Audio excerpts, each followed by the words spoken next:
Okay.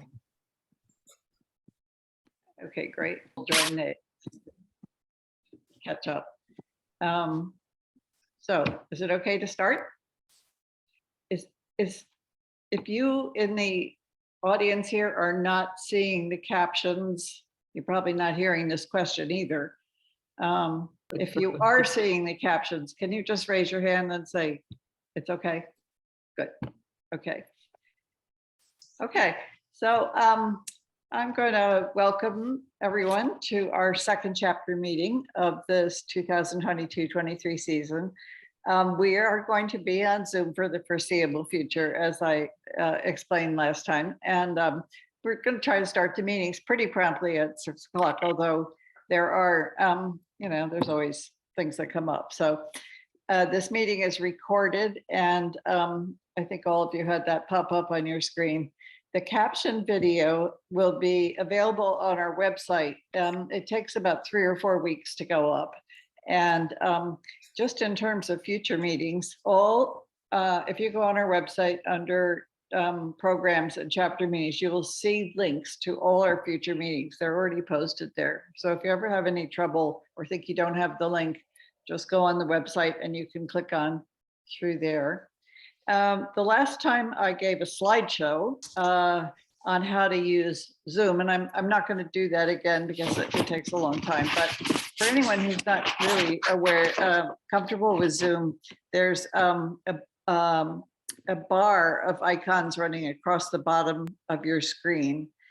And for captions, you click on closed captions and they will appear in a little 3-line box, which if it's blocking something you want to see, you can just put your cursor on it and drag it to another place. At the far left on that bar is an icon of a microphone, and you mute or unmute it by clicking on that icon. If it's crossed out, that means you're muted, and that's how you should be until you are asking a question. And then after you ask a question, please remember to mute yourself again. If we call on you to ask a question and we all seem to be reacting like this, that means you're still muted. So don't forget to check that. Next to that is a video camera icon. And again, if it's got a slash mark through it, it's not turned on. It's really nice, I think, if everybody is visible, because I think it helps us with a sense of community and to be able to see each other. If you want to ask a question, further along towards the right is the reactions icon, and you just click on that and you get a hand, a nice yellow hand. Click on the hand and then you'll be in line to ask a question. Once you've asked your questions, it helps if you remember to go on and unraise your hand. You can also ask questions by the chat, and the chat appears on the right-hand side of the screen. It can sometimes seem in the way, and you can again just push everything over to the right. Please mute people. There's so much background noise. Can't hear you. Lots of people are unmuted. I'm sorry. There is a lot of noise. I'm looking at let me just look. Yeah, I see a couple of people who are unmuted. Please look at the bottom left-hand corner of your screen, and the red microphone should have a slash through it. Let's try again. I also want to remind everybody, at least those of you in the chapter, that our chapter is sponsoring a caption performance of A Strange Loop. It's Thursday night in New York City. There may still be tickets available. It's through TDF, TAP program, and it's a really great program. If you don't know anything about it, look it up. I'm going to ask Holly Cohen if she's here to put a link to TDF, TAP in the chat so that you can caption. You can access it and look it up if you want. Rick, we are seeing you for some reason, and I don't think you're muted.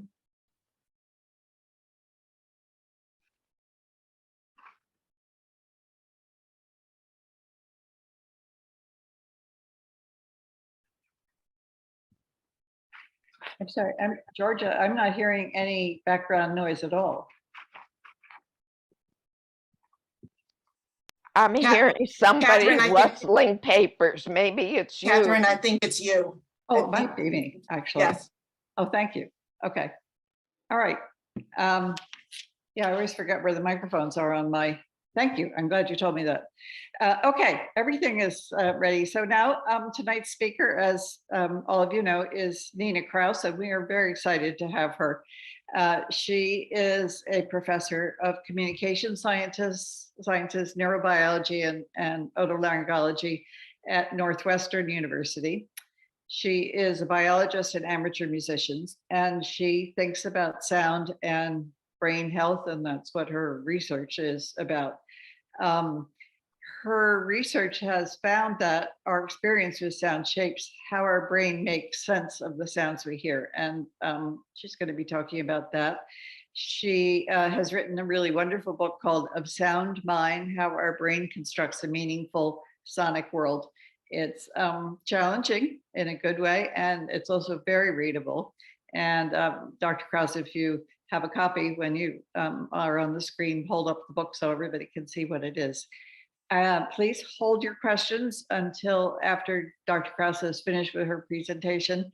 And also, if anyone is not muted, please check your mute. And I'm going to be mute myself right now too. So Dr. Kraus, over to you. Thank you. All right. Well, can you hear me well? Good. I can, yes. Well, this is all about sound, and I am so very, very glad to be speaking with you this evening. And I am very interested in what you have to say in response to what I have to say. So I think I'm going to start with my message, and hopefully leave a lot of time at the end for some back and forth. And I think we have until 6:30, is that right? 7:30, right? Okay. Have until 7:30. Yeah. All right, very good. So I'm going to share my screen. And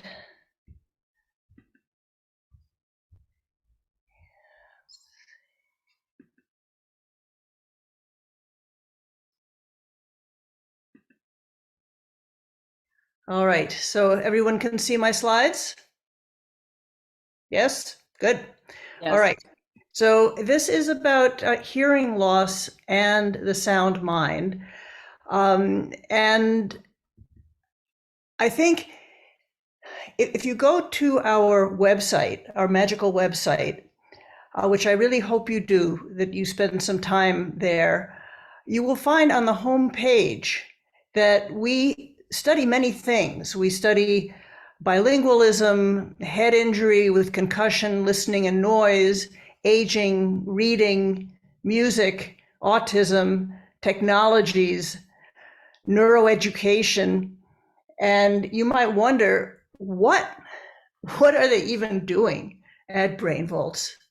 But this is all under the umbrella of sound and the brain. And I think that the many topics that we cover are emblematic of how important sound is to many, many of the things that we care about. So this is what I was hoping would be the cover of my book. This is an illustration by Katie Shelley, who did there are about 80 illustrations in the book. And it was really wonderful to be working with a visual artist on the book, because science is an art. But MIT Press wanted clip art. And here I'm doing what I'm supposed to. Here's the book. And I really do hope that you will find it meaningful. And if I can give a little bit of advice in reading it, please start with the introduction. The first 4 chapters, there is quite a bit of detail there that if it's too much, at least early in the book, just skip over the detail, but read all the personal stories and look at all the pictures and make sure that you really read thoroughly the core of the book, which is 2/3 of the book. It's called Our Sonic Selves. And that part builds on some of the principles that I talk about in the early part of the book. But I want to make sure that you get to Our Sonic Selves. And I hope you enjoy it, and do let me know what you think about it. I've really enjoyed the correspondence that I've had, and I think the most common comment that I get is, I had no idea sound was so important. And so that's that. Anyway, here's me when I was very little, and the mature lady is my mommy. And of course, I'm sitting there wondering, well, I was probably listening to the birds or the pussycats or something. But I grew up in a household where more than one language was spoken, and my mother was a pianist. And so I did grow up playing underneath the piano while she played the notes, and it felt really good to be there. So when I went to graduate school, or actually when I went as an undergrad, I majored in comparative literature because I knew some languages and I like to read. But then I took some biology and I thought, ooh, this is interesting. And I ran into a book called Biological Foundations of Language. And I thought, oh, this is very interesting. Can we, can I think about biology and language together? So I went to graduate school in neuroscience. And one of the first things that I did, actually, this was for my dissertation experiment, I was recording from individual neurons in the auditory cortex of the rabbit. And so here you can see the rabbit, and I'm playing a sound, and the neuron is responding to sound. Then I taught the animal that the sound had a meaning. So every time the trumpet sounded, it would be paired with some kind of reinforcement. And what I saw firsthand was, I had the same rabbit, the same sound, the same neuron, but the response of that neuron was different. And it changed based on the animal's life in sound. And this made a big impression on me. And basically, I've been studying more or less the same principle one way or another for many years. So the first part of my book is how sound works. And I talk about signals outside the head. So the signals outside the head that are relevant here is sound. The signals inside the head, which is electricity, because the currency of the nervous system is electricity, neurons. How we merge the signals outside the head with the signals inside the head, and that really consists of learning.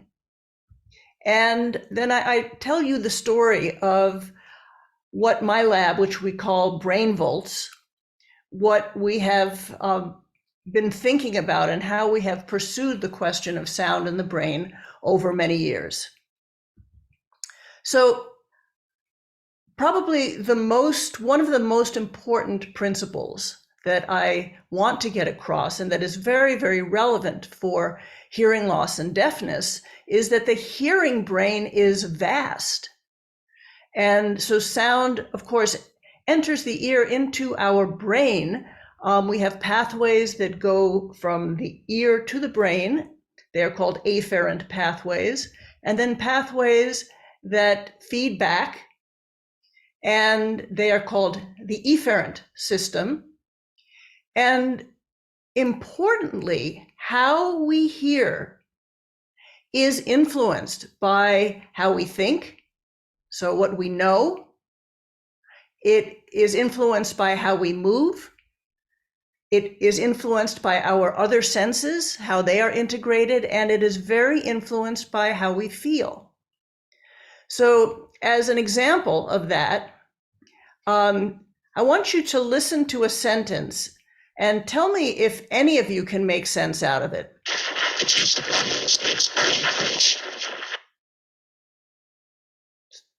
No, right?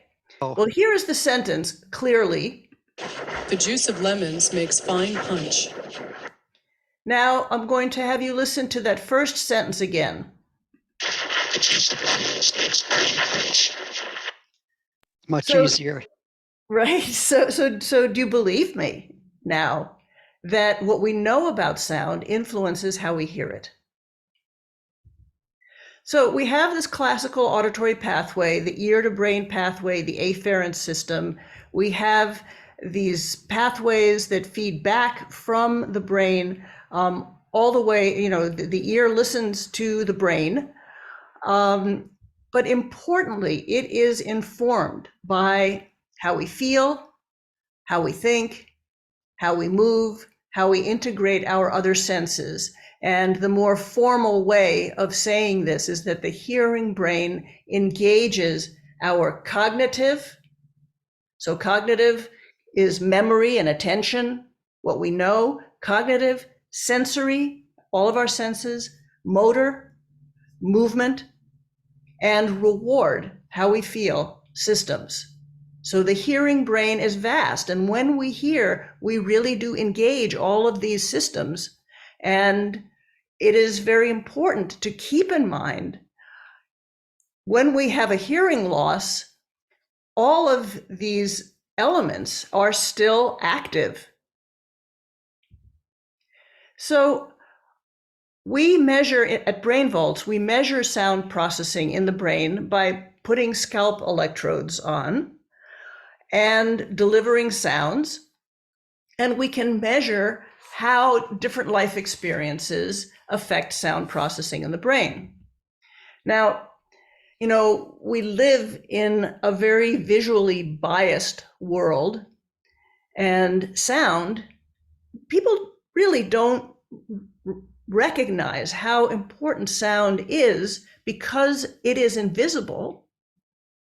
Moreover, a visual object, well, it has a size, a texture, a color, a weight. The ingredients are very obvious. Whereas in sound, there are also ingredients, but it's all invisible.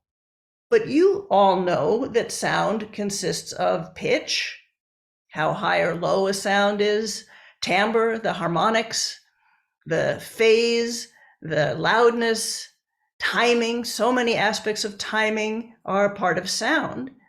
And so these ingredients have to enter the brain.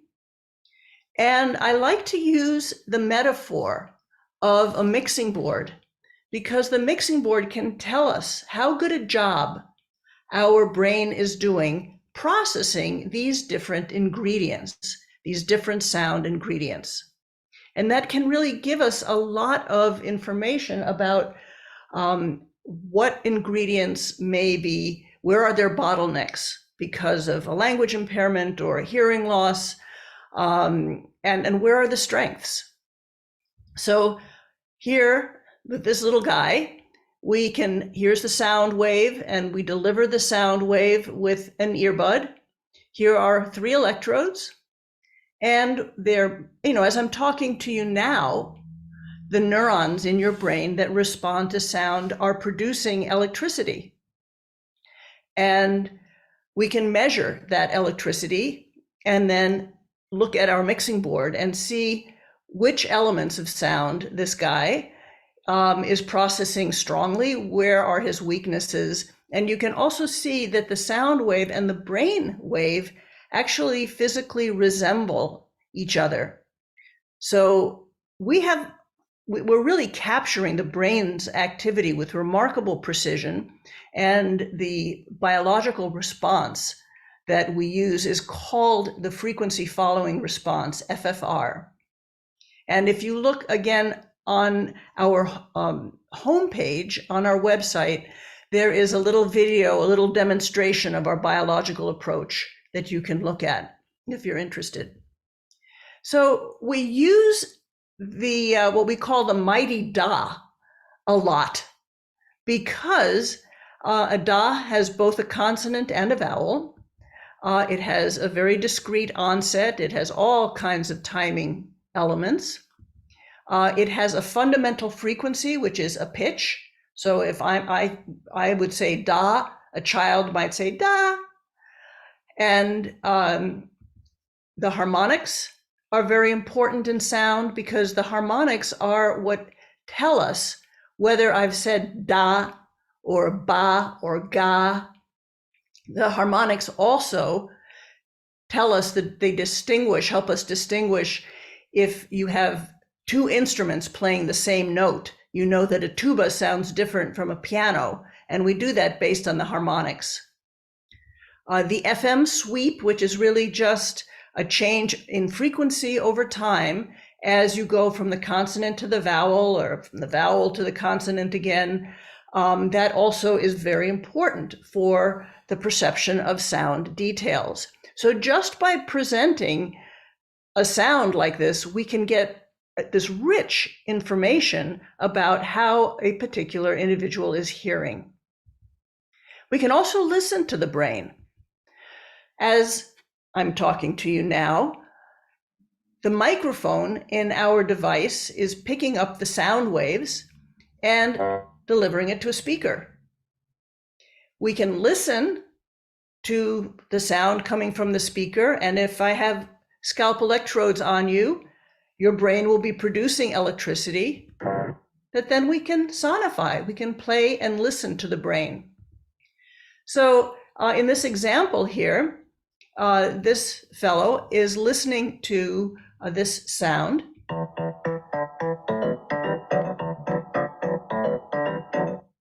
And when we play back how his brain was responding to that sound, we get this.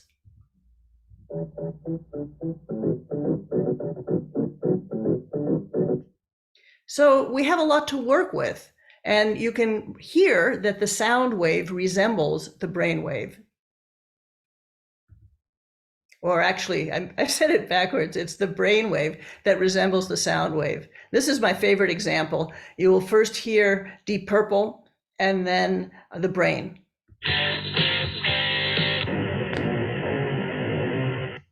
Okay. Importantly, though, if you take a sound clip like this,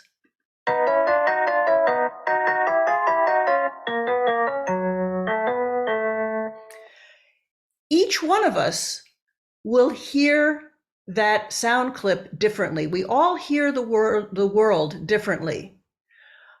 And here are 3 healthy brains, and you will hear each person's response to this sound clip, and you will hear that each sound clip, it's all recognizable as A Hard Day's Night, but there is a difference in each person. So here is the first person.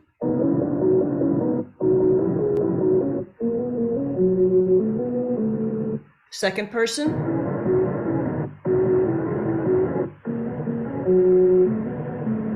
And the third.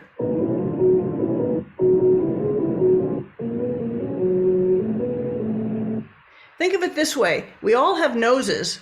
We all recognize that this is a nose, but we all have different noses. And similarly, we all have our own sonic fingerprints. So if I measure the response to, say, da, and I have 6 individual people here, and then I measure that response to that sound again, maybe a year later, you will see that each person basically has their own neural signature. I want to play for you, and if you're interested in this whole lecture that I gave at the Kennedy Center, it's on the homepage of our website, but I wanted to illustrate the brain keyboard to you. So finally, we have science meets art.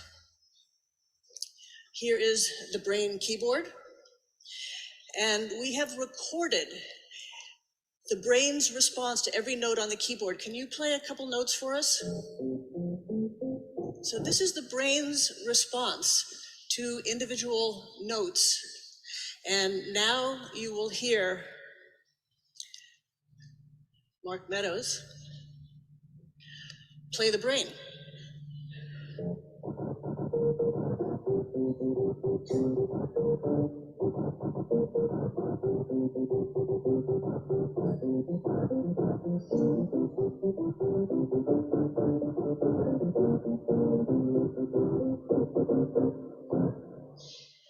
Thank you. So, we're really able to get into somebody else's head by recording the brain's response to sound in individual people. So, think about these pathways, right? The ear to brain pathways, the brain to ear pathways, and how we are informed by our reward, motor, all of our senses, and our cognitive processes. So we have this afferent ear to brain, whole series of pathways, and then brain to ear mechanisms that biologically really inform how we hear and what it is that we're hearing. So hearing engages much more than the classical auditory pathway. We can assess the integrity of this holistic processing biologically in individual people, not just in groups. And importantly, our life in sound is what makes us us, which is why I'm moving now to the core of my book and the core of what we have really learned over many years, which is that our life in sound shapes our brain and continues to do so. So our sonic selves, this part, there are individual chapters on music. So if we think about sound as engaging our cognitive, sensory, motor, and reward system, music is really the jackpot for engaging those systems. Rhythm is a huge topic. There are rhythms, there are brain rhythms inside our head, and there are rhythms, of course, in the sounds that we hear. The root of language is sound. Music and language have a partnership. The bilingual brain, birdsong, noise, very, very, very, very important topic. There is so much noise, both outside and inside the head, which is worthy of our notice. Aging and the sound mind, sound and brain health. We are doing work with athletes and concussion. And I took that part out of my talk today because I really want to focus on other things. But I just want to take a moment to tell you that we have an NIH grant is supporting our work with our Northwestern Division I, our Big Ten athletes. And so all 500 of them, we measure sound processing in the brain at the beginning of the season, and then at the end of the season, if they sustain a concussion. People don't realize that difficulty with hearing and making sense of sound is something that is often a problem after you have sustained a concussion. And it doesn't affect your hearing thresholds. It affects your processing in the brain. We also have been learning how being an athlete and being strong and flexible, how good that is for our sound mind. And finally, the last chapter is my call to action. And I think about how, what we have done in the past, what we are doing now, and what we should strive to do in the future with respect to sound processing in the brain, in our own lives and in our society. So music, as I said, is the jackpot of sound processing because it is so much more than sound waves. It engages our cognitive, sensory, motor, and reward systems. And we have measured sound processing in the brain in many, many people, including people with hearing loss. What we have found is that the musician's signature is one where elements of timing are enhanced, elements of the harmonics are enhanced, and our FM sweeps are enhanced, how stable the response is. These are things that are enhanced in people who make music. I'm not talking about listening. I'm talking about people who actively make music. You don't have to be good. Singing counts. It's just a matter of regularly engaging with making music. And this is something that builds up over the lifespan. And importantly, music and language signatures overlap. So it's really, if you have strong language skills, you will have strong processing of these different elements of sound.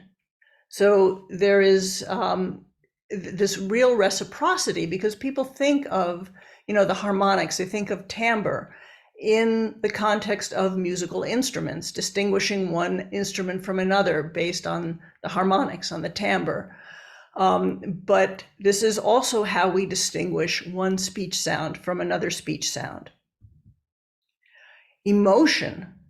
So if we measure an emotional sound like a baby crying in people who we call musicians, so just people who regularly make music, what we see is that the harmonics are enhanced in the musicians, and the harmonics are the part of the cry that really tell you, does your baby mean it?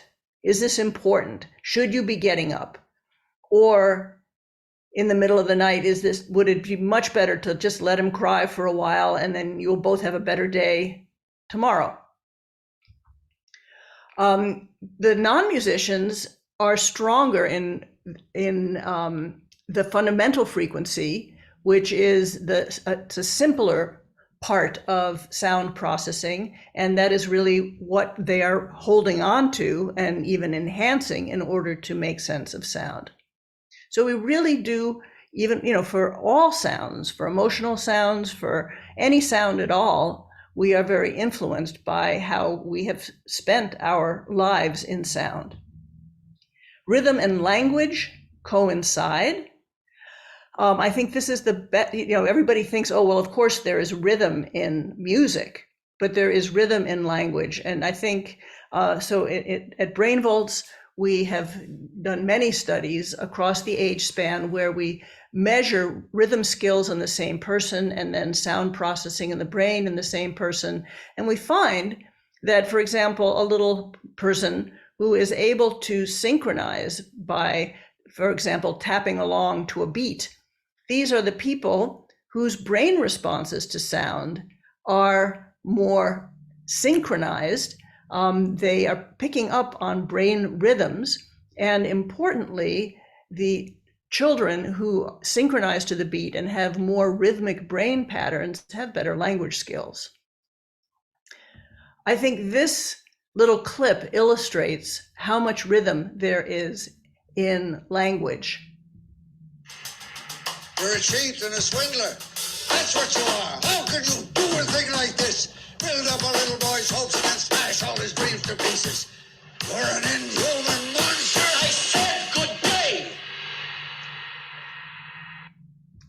So rhythm skills are ones that are taught through music. And I do want to mention just briefly that there are different kinds of rhythm skills. Rhythm is very complex. You have the beat that is notated by the time signature. You have the rhythmic pattern, which is notated with the note values and the rests.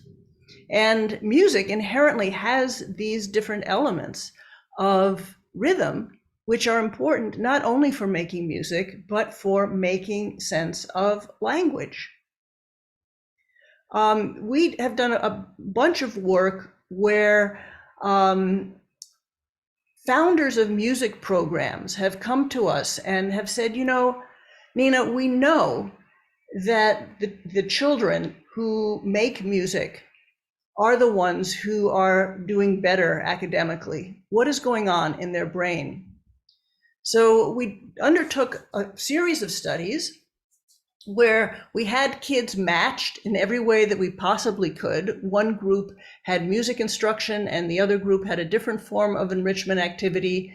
And then we measured sound processing in the brain 1 year, 2 years, 3 years, 4 years later. And we did this work in low-income neighborhoods, in the LA elementary schools, in the gang reduction zones of Los Angeles. And we did this in Chicago public high schools. And here are some of our kids getting their brain responses measured. And we found that, I'm sure you've heard of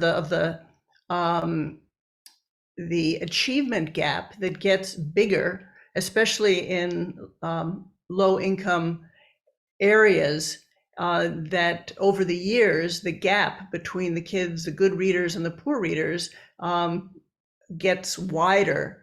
But the kids who were engaged in making music, again, just showing this tremendous link between music and language skills, they maintained their age-appropriate reading levels. We also found that hearing and noise, after 1 year, we did not see a difference between the groups, but this is something that emerged over time. And this is an important lesson, and it's an important lesson for all of us every day, is that it takes time to change the brain. And this is a good thing. I mean, we wouldn't want our brain changing every second. The things that we do a lot, the things that we value, that is what is strengthened in our brain. And we can see sound processing. Here are a musician in quiet and in noise. You can see that the brain has a strong response in both quiet and noise, whereas the non-musician has a very nice response in quiet, but really takes a hit when the listening situation becomes more challenging. And what I really want to illustrate with this video is that auditory training really does work. I can get to it.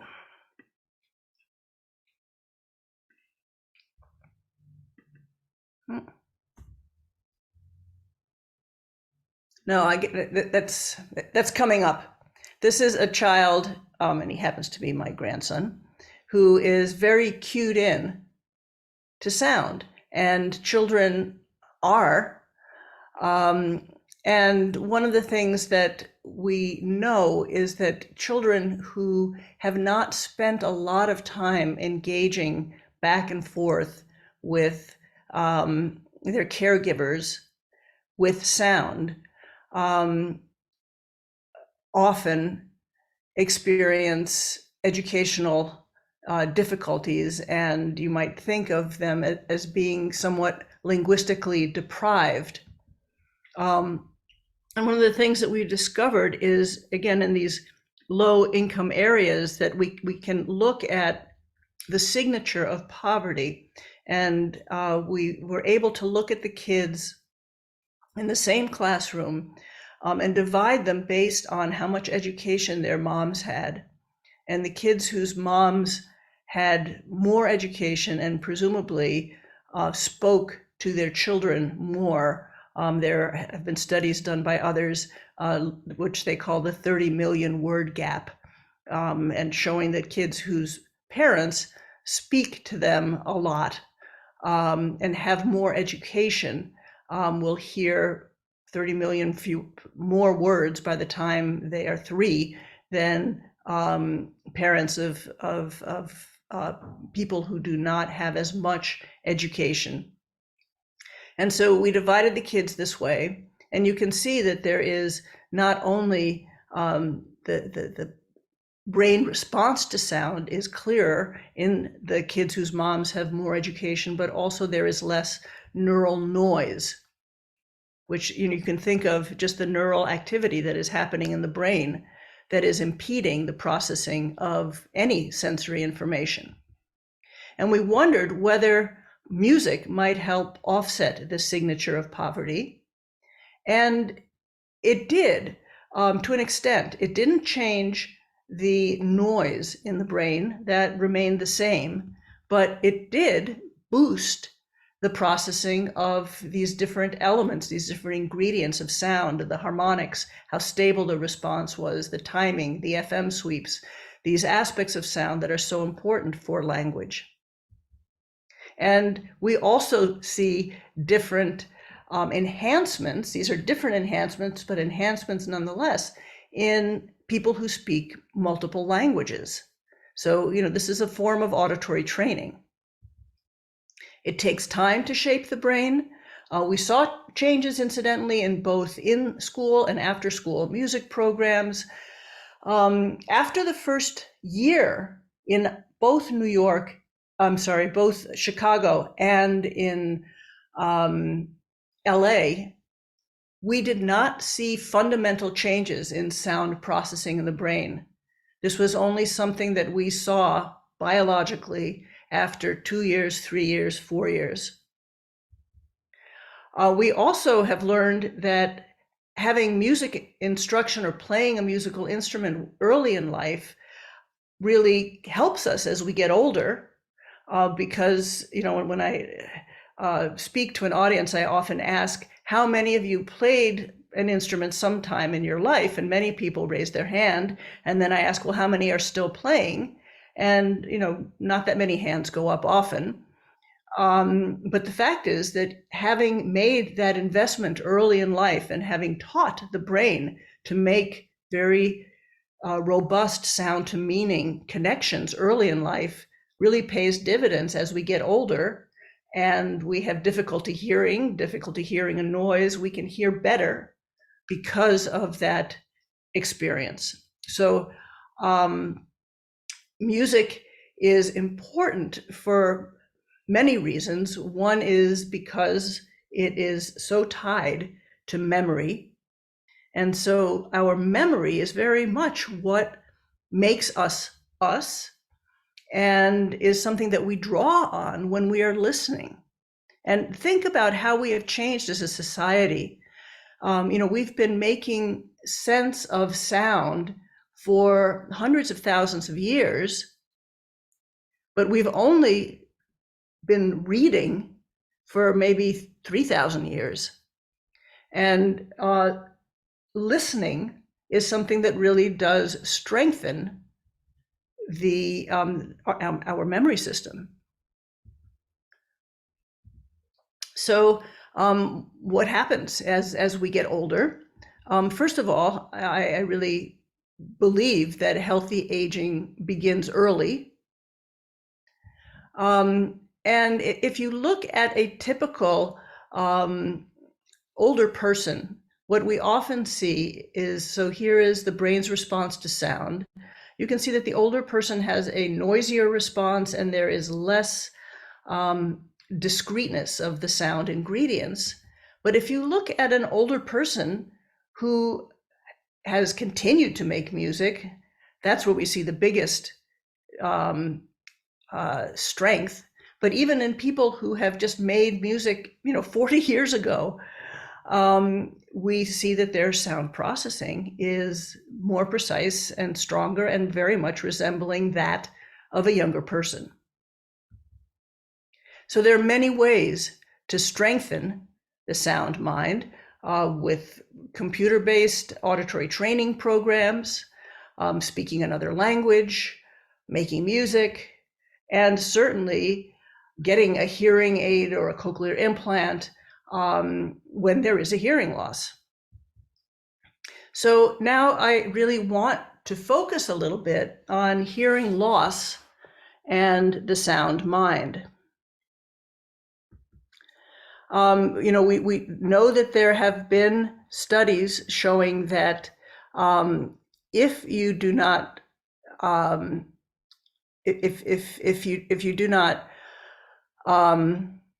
aid a hearing loss, since if you are not interacting with the world sonically as much, it can have an influence on our thinking skills. And this really is because the sound mind is vast, and it really does engage how we think.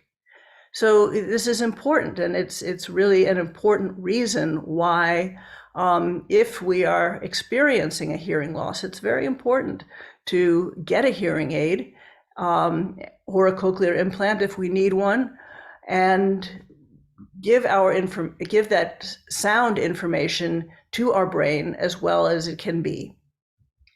So we find that, and this is studies done by many other people, that various aspects of cognitive function that you see decreasing with aging is something that we see when people with a hearing loss that is not aided. But importantly, if you look at hearing and noise and you think about the audiogram, and this is really my biggest point, is that hearing, because the hearing brain is vast, because we hear with our brain, the audiogram is only so important.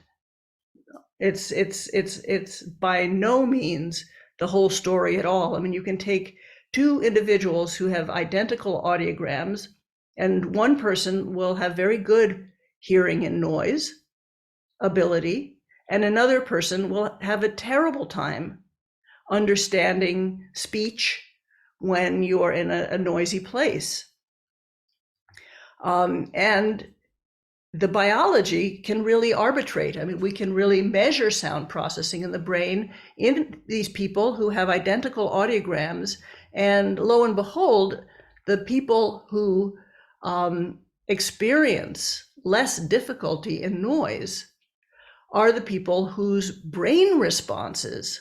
So, the hearing is the same, the audiogram is the same, but their brain is making more sense out of the input. And here we have a non-musician with normal hearing thresholds and a musician with a very typical age appropriate hearing loss. And what we see is that hearing and noise, hearing speech and noise, is better in the musician, even though his hearing thresholds are worse. And importantly, his auditory memory, his auditory working memory is better. Again, telling us that, if you are going to be making sense of sound, you have to remember, if you're listening to me, you have to remember what I've just said in order to make sense of what I'm saying right now. So you have to have your memory, your auditory working memory needs to be strong. And playing an instrument really strengthens that auditory working memory, because you have to remember what you just played, and that's in your head as you're moving ahead in a piece and playing the next bar. This is, I want to talk about an 84-year-old musician who just came into our lab. I saw him again last week. He is a trumpet player, and he still plays in bars and gigs. He has a group, and he doesn't really complain of difficulty hearing and noise. He has a pretty significant hearing loss, worse than our norms. So this is his audiogram, but I want to show you his response to sound. So his response to sound, if we look at the norms, which are shown in yellow, and then we compare it to our older musician, you can see that our musician has a very strong and detailed response to sound, and it's truly striking. And we can see not only in quiet, but especially in noise. Look at how much his brain is making sense of the sonic input that he's getting. Despite the fact that he has a hearing loss, he is making a lot of sense of sound, and we can measure that biologically. We hear with our brain. How consistent our response to sound is, every time we play a sound, you want your brain to be responding more or less the same way for you to make sense out of that. And here is our 84-year-old musician who has a very stable and consistent response to sound. And also, the neural noise in his brain is very low. All very, very important. And I would expect that this has a lot to do with his very rich life in sound. When we think about hearing aids and the sound mind, I think that we can really utilize biological responses more than we are. And right now, it's not part of the standard of care, but I hope that it really becomes part of the standard of care, because we now have the technology to be able to better make decisions about, excuse me, which hearing aid is best for you and which setting is best for you. Excuse me, and how might that change over time? This is Samira Anderson, who's at the University of Maryland. She's done a lot of the work on hearing aids and the sound mind.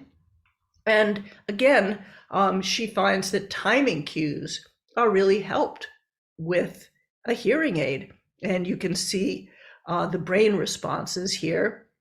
And you can see that there's much more synchrony in the response in the same person when they are aided compared to unaided. So amplification will boost neural synchrony. So this is neurons firing together and really giving us a clear message. So our vision of hearing health is, yes, you want to know, is sound getting in with an audiogram, but you also want to know how well does a listener use sound. So what is their speech and noise ability? What about their auditory working memory? And what about their auditory attention? And importantly, how is the brain processing sound? Now this is not good, because I'm going to see if this, it seems like my latest version of this presentation was not what we are seeing.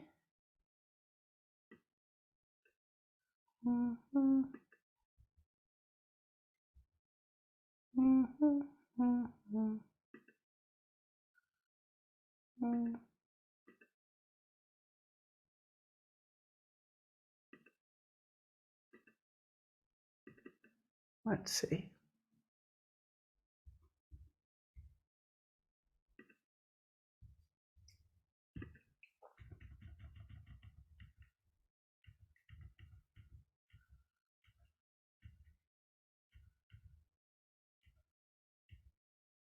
Here we go.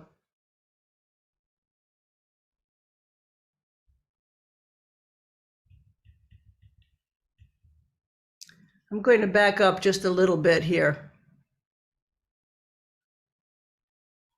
You can see why I got confused before. So first of all, I want to show you this about how auditory training works.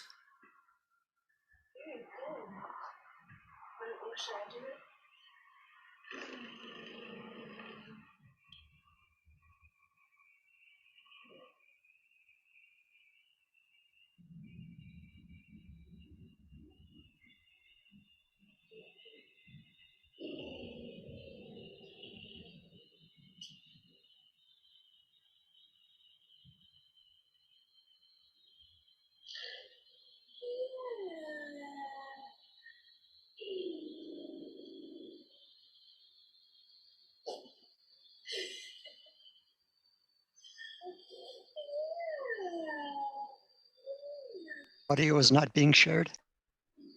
The audio is not being shared? No. So Nope. you have not heard any of the audio that I have played for you?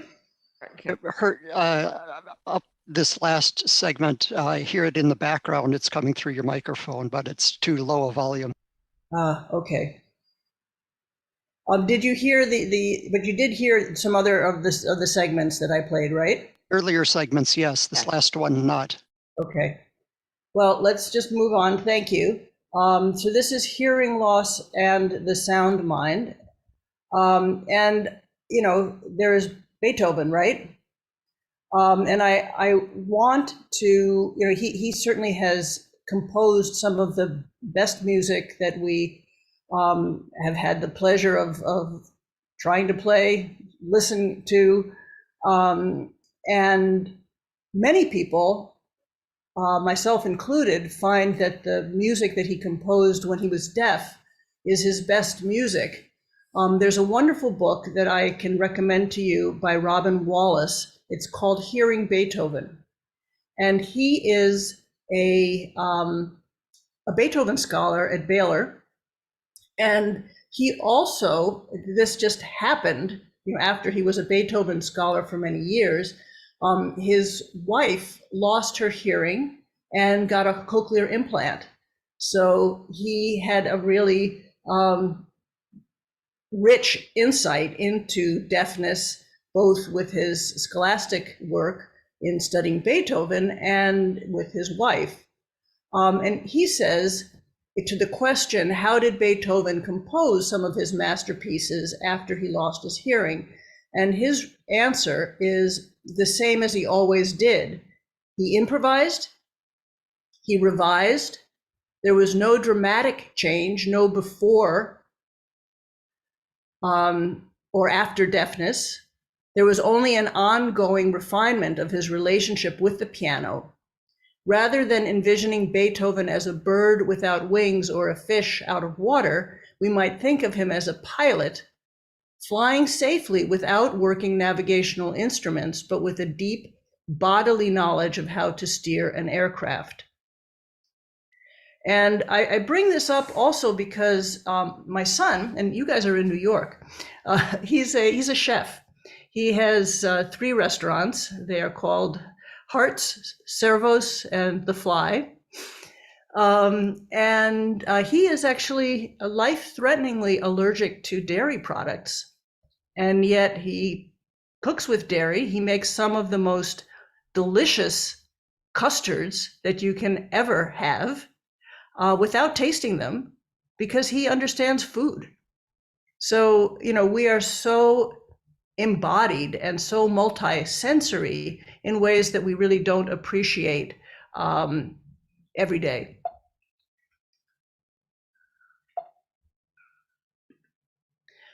This is Evelyn Glennie, who is a deaf musician. And she says music is something you create and listen to with your whole body, not just through your ears.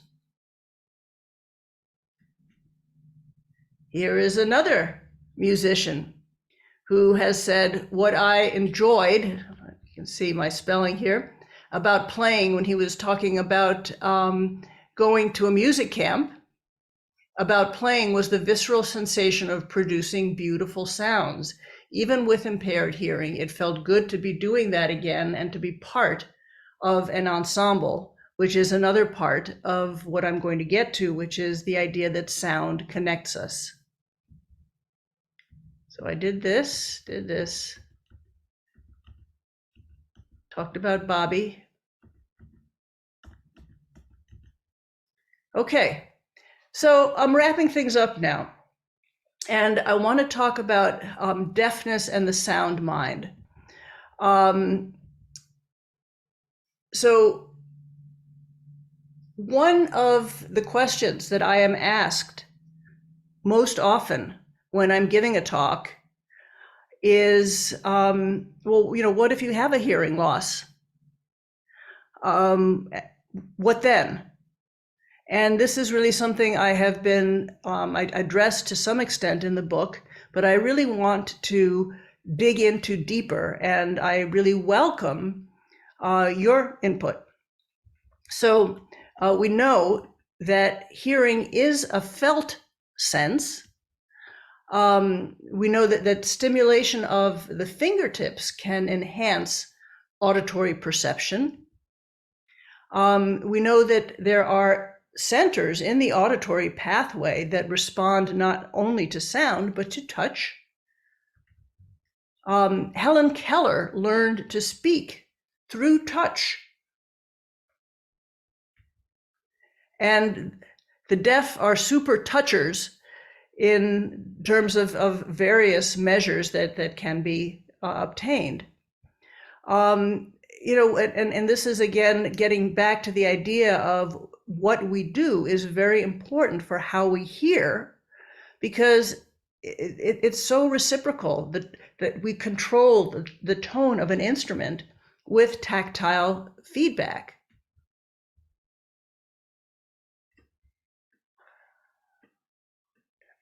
To move. Importantly, vibration is important for so much of life. Even organisms that do not have ears have cilia, have hair cells that respond to vibration. And so this is tremendously the movement of cilia in response to perturbations of water or air is fundamentally very evolutionarily ancient. And it's no coincidence that the nervous system is derived from the skin, ectoderm. And that's also the human counterpart of a cell's membrane. So, this movement and this responding to movement is a fundamental part of life.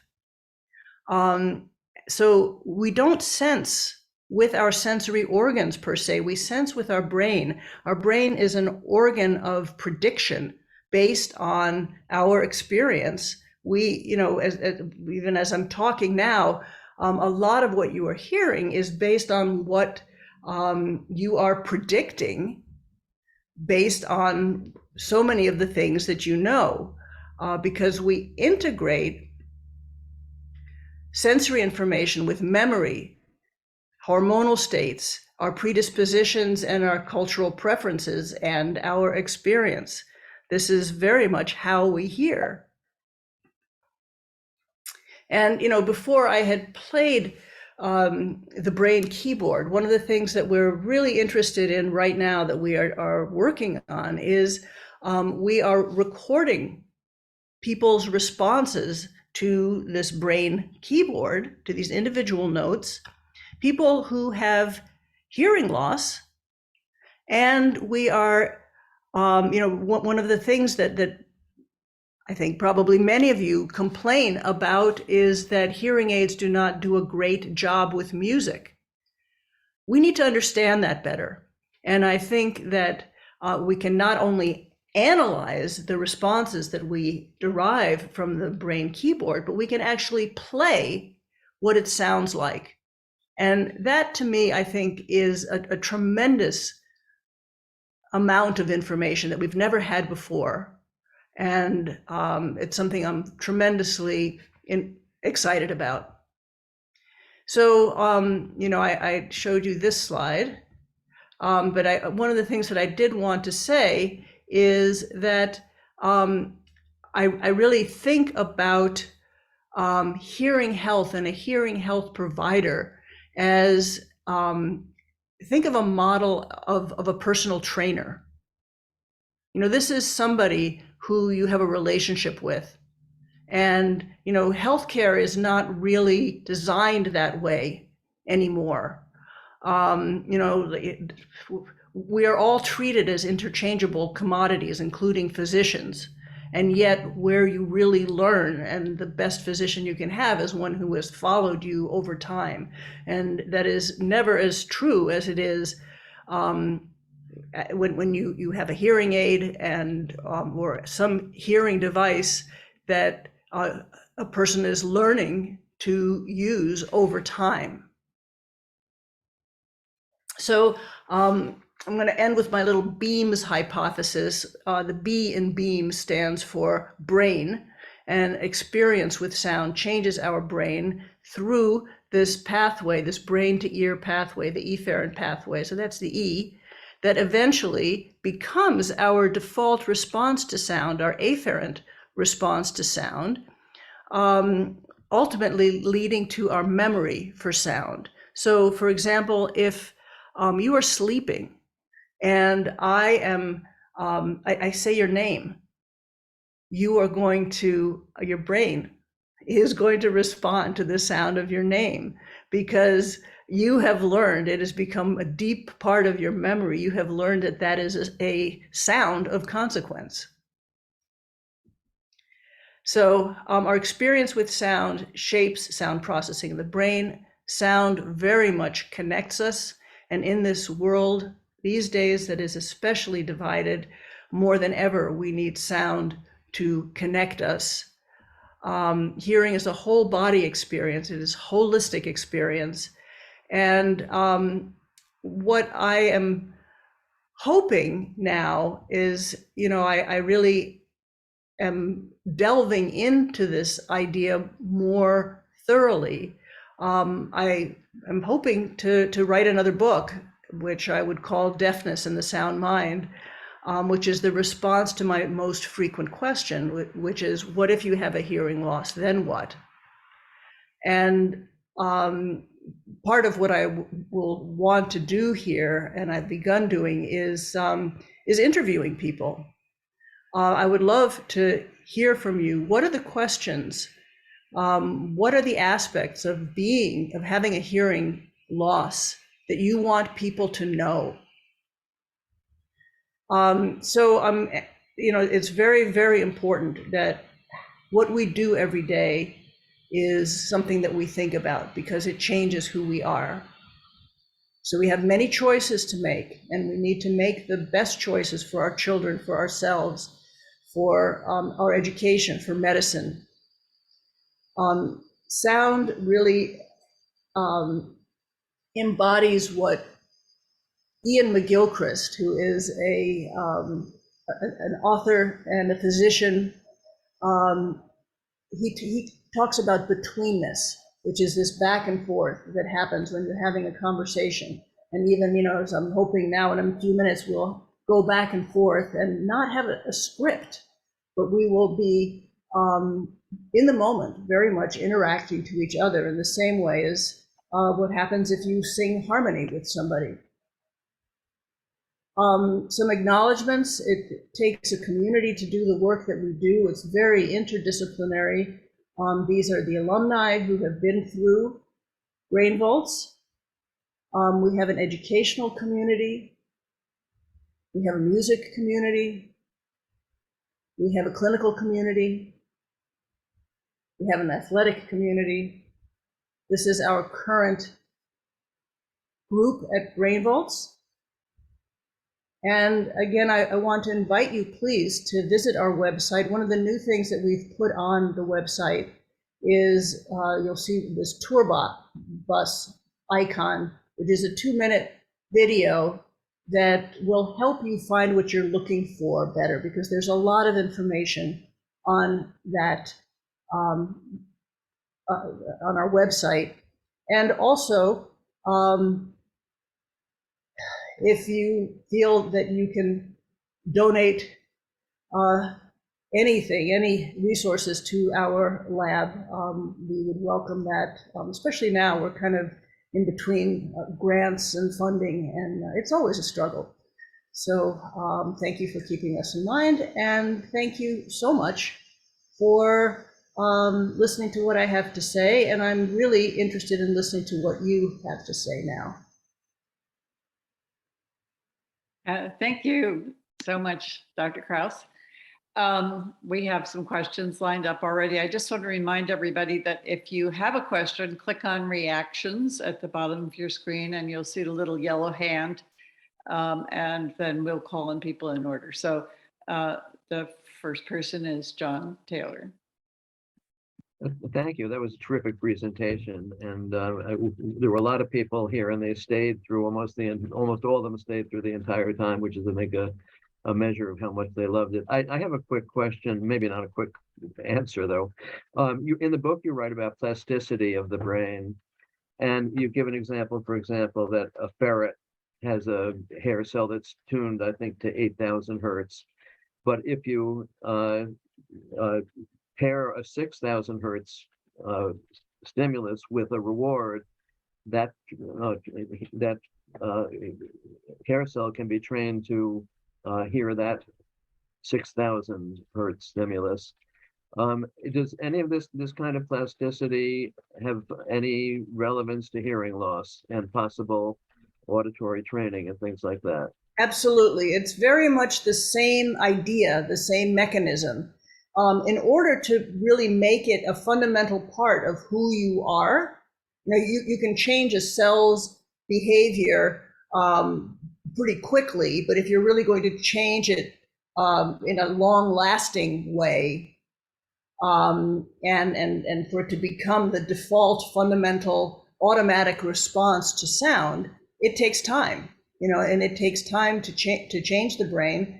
But it is very much the same principle. Thank you for asking that. And it's one of the reasons that, when you first get a hearing aid or a cochlear implant, I think people don't realize, and I don't think that they are told, that it takes a while for your brain to learn to respond to sound. The input is different, but the brain is vastly plastic and can learn to get a lot of information, especially if the auditory training is as good as it can be. Thank you. I would just mention one quick thing about that. I had gotten an implant a little over a year ago, and after a few months, I was out in the country, and I said to my wife, "I hear birds." And I said, "But what's really remarkable about it is that I know they're birds, because I'd been hearing those sounds before, but did not recognize them as being birdsong." Yes, that's a really beautiful and important aspect, because what you are talking about here is making a sound to meaning connection. And this is something that it takes time as we learn sound to meaning connections when we're babies. It takes time as we learn musical instruments. We make these sound to meaning connections over time. And the fact that you have this memory of bird songs in your brain, and to make the connection between this sound that you're hearing and your memory of that sound is deep. And I think is really emblematic of how the sound mind works. Thank you. Jerry Tierney. Jerry, you're muted. Jerry, you are muted. Here we are. First of all, whoops. You're fine. Am I fine? Yeah. Okay. First of all, the first HLAA meeting I went to, one thing that really hit me right in the face, and I wonder if you find any differences in your research, is that there's a profound difference between the deaf and the hard of hearing. And do we process things differently being hard of hearing? That the deaf people, part of it is that they are very well organized. So that's part of it. But Yeah. I just don't, yeah. Okay. I think I understand your question, and I think it's best viewed on a continuum, because I think that many of the same principles apply depending on whether you have a mild, a moderate, or a severe, or a total hearing loss. One of the things people who are really quite deaf often have been that way from birth. Mm-hmm. And so, there's a whole lifetime of brain organization that has happened there that may not happen, or it certainly doesn't happen in the same way as someone who is progressively losing their hearing later in life. But that's a very, very important question, and I think that there are certainly very big distinctions that can be made. It's really quite interesting to see also, when people first started giving babies cochlear implants or children cochlear implants, there was a lot of skepticism of, oh, well, if you haven't heard before, how are you going to be able to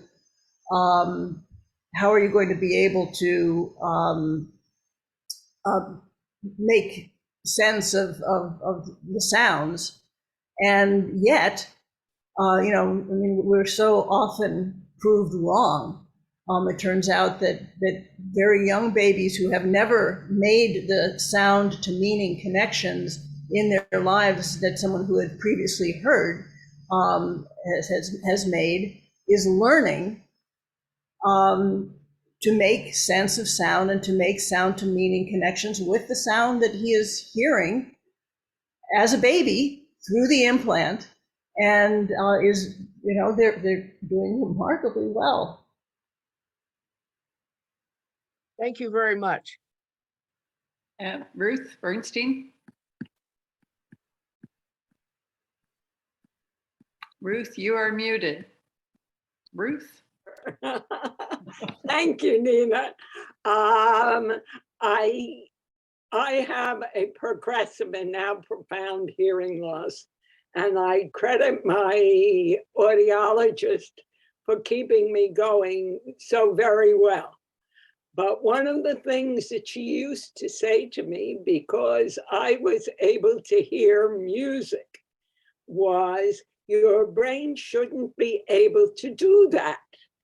And my answer was always, my brain hasn't gotten that message. But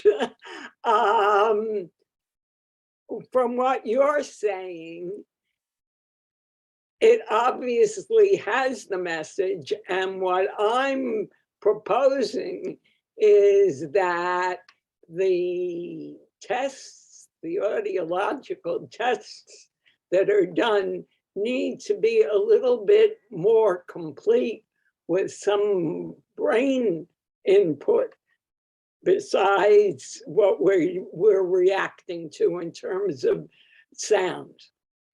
Oh my goodness, Ruth, thank you. And that is such people like you are educating the field.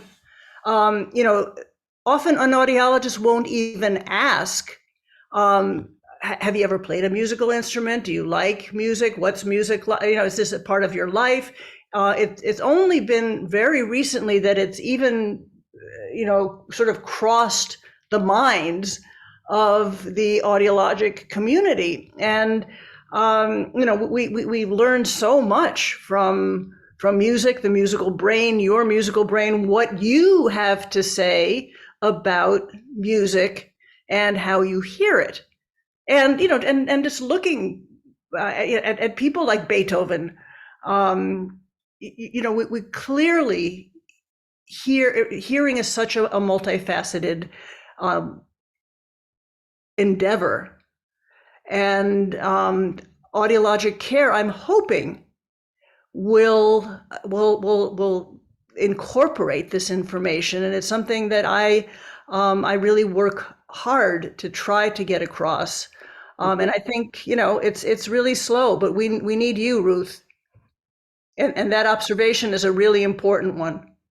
I want to make one other comment, which is I was a student speech therapist, and I had a client who had come from Germany when he was 16, and at 60, he had a stroke.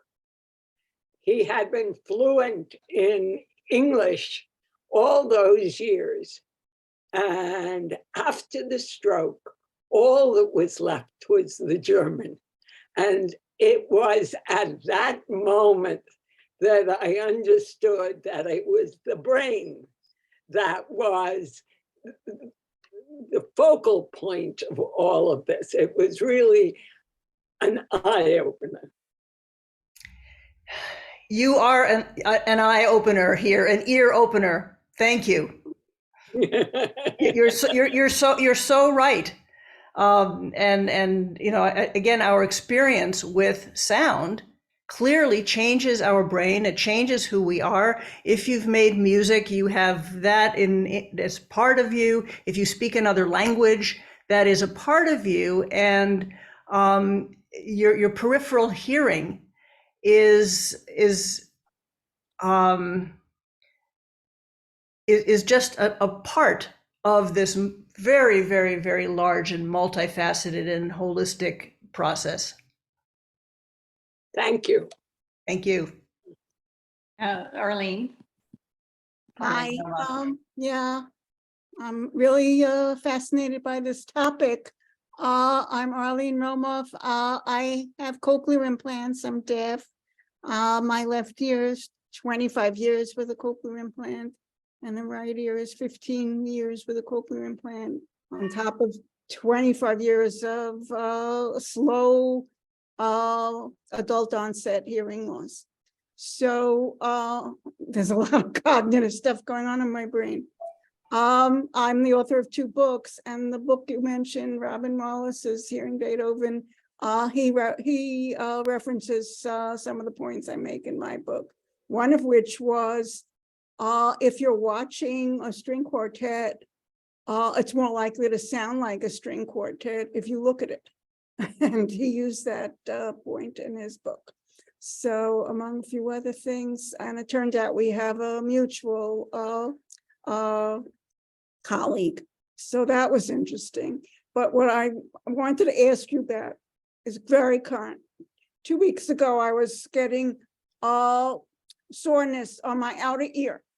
There was just too much masks and processor behind my ear and glasses, and I usually would wear a headband, and that had been my norm, but something was different. I was getting very sore, okay? And when it was sore and throbbing, I heard a chirping sound. You can't make this up, all right? It was like a bird, all right? And it was only on the side that had the throb of pain, and it would chirp. All right, well, I had it checked out and there was no infection there. So I took everything off and let things just calm down. And evidently it was a new headband that was the culprit. But I was actually at my doctor today, Dr. Rowland, and I told him, you know, he had been following this. And I said, why was I hearing chirping? I mean, I have tinnitus, it rings all the time. This was a bird chirping when there was pain throb. He said it was your brain. This is today, all right? However, I am deaf. How did we chirp with a deaf ear and a brain? It was chirping, and it was chirping specifically with the pain impulse. Yeah. So, okay, you could put that in your next chapter. Yeah, but that's beautiful. I mean, thank you for sharing that. In fact, all of these comments, if you will write to me and so I can keep track of them, that would be lovely. But you know, I mean, we know that many people who are losing their hearing will have auditory hallucinations, or the tinnitus is a response to, you know, the brain wants to be stimulated, and in the absence of stimulation, it will produce sounds. You know, it wouldn't surprise me if part of what you were hearing, and I'm just making this up, I'm just speculating, is some, was it at all rhythmic, like a heartbeat? You know, because sometimes when you have excessive blood flow going to a particular area that is inflamed, there is a throbbing that happens, and that might be something that your brain is sonifying. That's possible. And I also, you know, wanted to say that to me, a cochlear implant, and I know, people with brainstem implants who, I mean, listen to you talk. I mean, you're beautiful. Your speech is wonderful. You're communicating beautifully.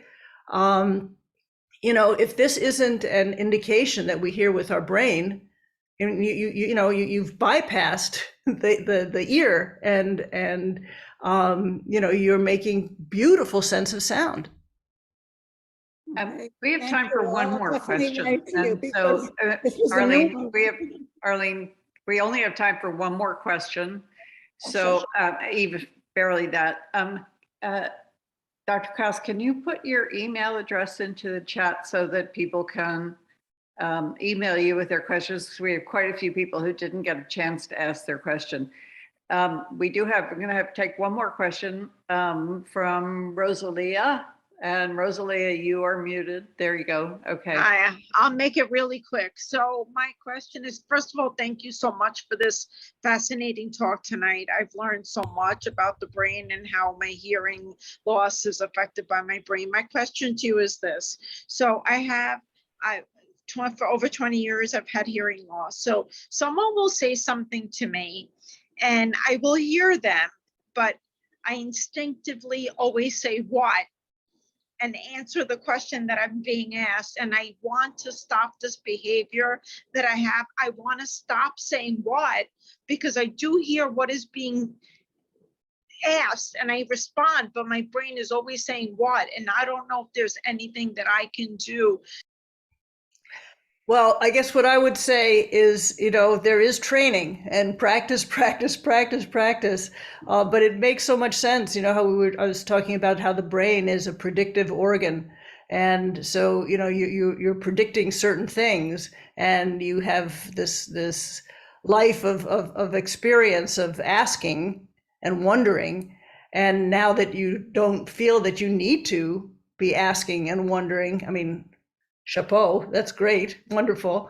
I'm certain that you will be able to, again, with a lot of training, because it takes a long time to change our habits and to change how we think about our response to sound. I think that has to be the last word. I know there are quite a few hands raised, and I don't know if you all have pens and paper available, but maybe if Dr. Kraus could give her email address right now. And the other thing is that if you write to our website info address, it's info@hearinglossnyc.org. We can give you Dr. Kraus's email address. So yeah. The email address is N as in Nina, N Kraus, Kraus, @northwestern.edu. It's pretty easy to find it on various internet sources. I don't make I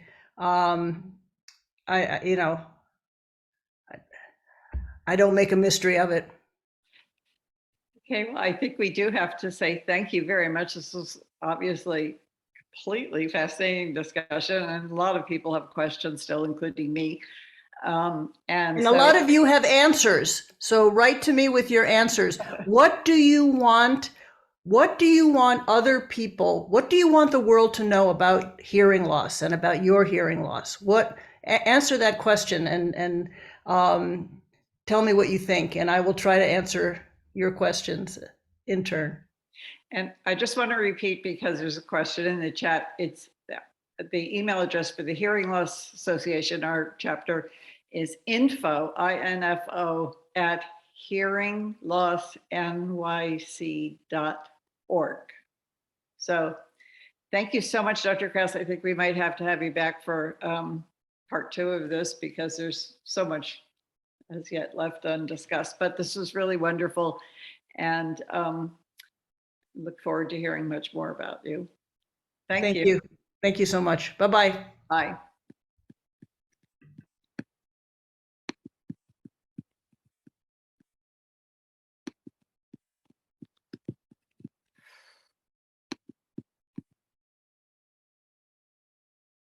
David, can you